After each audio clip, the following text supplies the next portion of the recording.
The Appalachian Mountains stretch for thousands of kilometers across the eastern United States. It's an ancient wilderness where the scale of the landscape makes it easy to feel completely alone.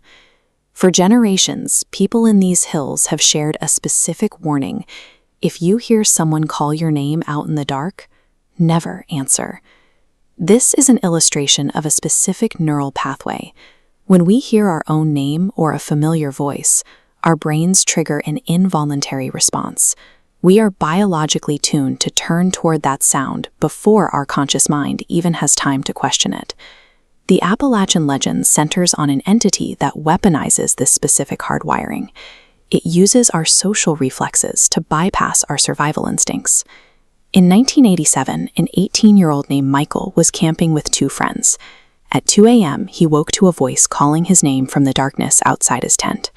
Believing his friend was in trouble, Michael grabbed a flashlight and stepped outside.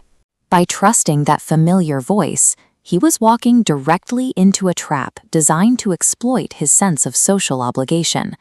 Michael followed the sound deeper into the woods, navigating over moss-covered rocks and exposed tree roots. Then he remembered something that stopped him cold. The friend he was hearing in the trees was actually fast asleep back in the tent. This chart shows aggressive mimicry.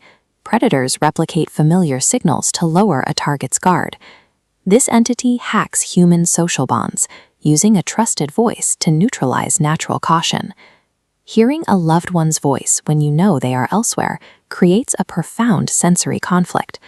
The brain's inability to reconcile the familiar sound with the impossible context causes a moment of hesitation that leaves a person vulnerable. Michael shined his light toward the sound and saw it. A figure stood among the trees, impossibly tall, unnaturally thin, and completely motionless. When Michael nervously asked who was there, the figure's face distorted into a massive, non-human smile, stretching far beyond the limits of a human jaw. This graph illustrates the uncanny valley. As an object looks more human, familiarity rises until it's almost human, but not quite.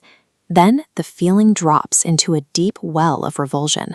A smile that is anatomically impossible falls directly into this gap. Our brains perceive a human shape, but exaggerated proportions signal that something is wrong. Scientists believe this is an evolutionary survival mechanism. Our nervous systems interpret these warped human features as signs of a severe biological threat. The Appalachian smile is terrifying because the mimicry is flawed. It creates a visual glitch that our brains are hardwired to recognize as a danger. Michael turned and ran.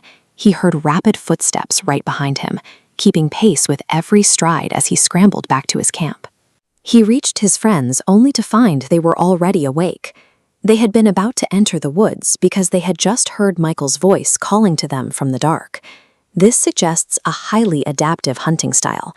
The entity wasn't just targeting Michael, it was cycling through voices to lure all three targets at once. Realizing they were being hunted through their own voices, the boys fled the mountains immediately, choosing to leave everything behind rather than stay another minute.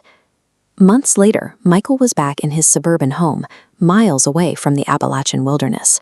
But the safety was an illusion. One night, he woke to that same voice whispering from just outside his window, "Michael, I'm still here."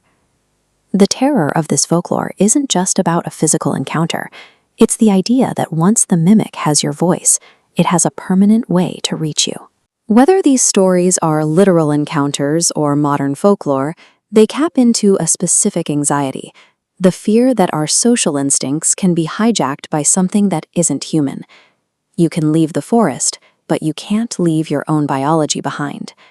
That is why the old mountain rule remains. If a voice calls out to you from the dark, you never, ever answer back.